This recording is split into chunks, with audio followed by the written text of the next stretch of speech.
തെരുവിൽ സുവിശേഷം പ്രസംഗിച്ചതിന് യുവാവിനെ കൊലപ്പെടുത്തി.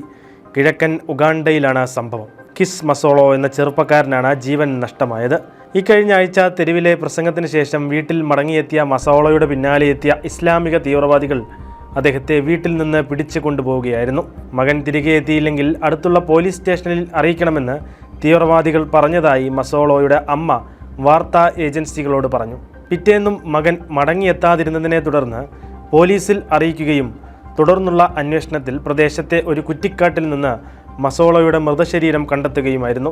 സുവിശേഷ പ്രസംഗം നിർത്തണമെന്നാവശ്യപ്പെട്ട് മസോളോയുടെ മൊബൈൽ ഫോണിൽ മുസ്ലിങ്ങൾ നിരവധി ഭീഷണികൾ അയച്ചിട്ടുണ്ടെന്ന് അദ്ദേഹത്തിൻ്റെ വീട്ടുകാർ പറഞ്ഞു. ഭീഷണികളെ തുടർന്ന് തെരുവിലെ പ്രസംഗം നിർത്താൻ താൻ ആവശ്യപ്പെട്ടിരുന്നതായും എന്നാൽ ക്രിസ്തുവിനെ പ്രഘോഷിക്കേണ്ടത് എൻ്റെ ദൗത്യമാണെന്ന ഉറച്ച നിലപാടിൽ മകൻ പ്രസംഗം തുടരുകയായിരുന്നുവെന്നും അദ്ദേഹത്തിൻ്റെ അമ്മ പറഞ്ഞു. ഇഷ്ടമുള്ള മതത്തിൽ വിശ്വസിക്കാനും വിശ്വാസം പ്രഘോഷിക്കാനുമുള്ള സ്വാതന്ത്ര്യം ഉഗാണ്ടൻ ഭരണഘടന ജനങ്ങൾക്ക് നൽകുന്നുണ്ട്. എന്നാൽ സമീപ വർഷങ്ങളിൽ ക്രൈസ്തവർക്കെതിരെ കരുതിക്കൂട്ടിയുള്ള ആക്രമണങ്ങളാണ് രാജ്യത്ത് നടക്കുന്നത്. ഭൂരിപക്ഷ ക്രിസ്ത്യൻ രാഷ്ട്രമായ ഉഗാണ്ടയിൽ മുസ്ലിം താൽപ്പര്യങ്ങൾ വർദ്ധിപ്പിക്കുന്നതിന് അറബ് രാജ്യങ്ങൾ തീവ്ര ശ്രമം നടത്തുന്നതിൻ്റെ ഭാഗമാണ് ഇത്തരം കൊലപാതകങ്ങളെന്ന് വോയിസ് ഓഫ് ദി മാർട്ടിയേഴ്സ് പറയുന്നു.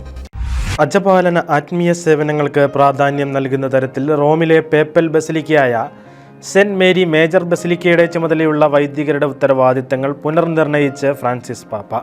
ദേവാലയത്തിൻ്റെ ചുമതലയുള്ള വൈദികരുടെ കൂട്ടായ്മയ്ക്ക് സാമ്പത്തിക നടത്തിപ്പ് ചുമതലകളിൽ നിന്ന് മോചനം നൽകി അവരെ പൂർണ്ണമായി കൂടുതൽ ഊർജ്ജസ്വലതയോടുകൂടി തീർത്ഥാടകരുടെ ആത്മീയ അജപാലന സേവനത്തിന് ലഭ്യമാക്കുക എന്നതാണ് താൻ ഇതിലൂടെ ഉദ്ദേശിക്കുന്നതെന്ന് മാർച്ച് 20 പേപ്പൽ ഡിക്രിയിൽ പാപ്പ പറയുന്നു. റോമിലെ 4 പേപ്പൽ ബസിലിക്കകളിൽ ഒന്നാണ് മേരി മേജർ ബസിലിക്ക.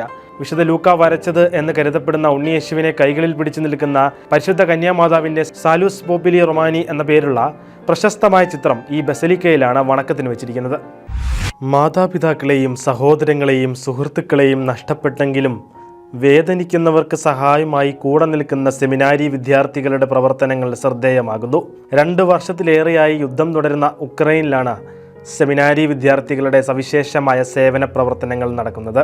അനാഥരാക്കപ്പെട്ട കുട്ടികളെ പരിപാലിക്കുന്ന ഉത്തരവാദിത്തമാണ് ഇവർ ചെയ്തുകൊണ്ടിരിക്കുന്നത്. യുദ്ധം മൂലം തകർന്ന രാജ്യത്തിൻ്റെ ഭാവി ഈ കുട്ടികളാണെന്ന് സെമിനാരിയൻസ് പറയുന്നു. സത്യസഭയെ അനുദിനം അറിയുവാൻ, സഭയെ സ്നേഹിക്കാൻ സൺഡേ ശാലോം യൂട്യൂബ് ചാനൽ ഇപ്പോൾ തന്നെ സബ്സ്ക്രൈബ് ചെയ്യുക.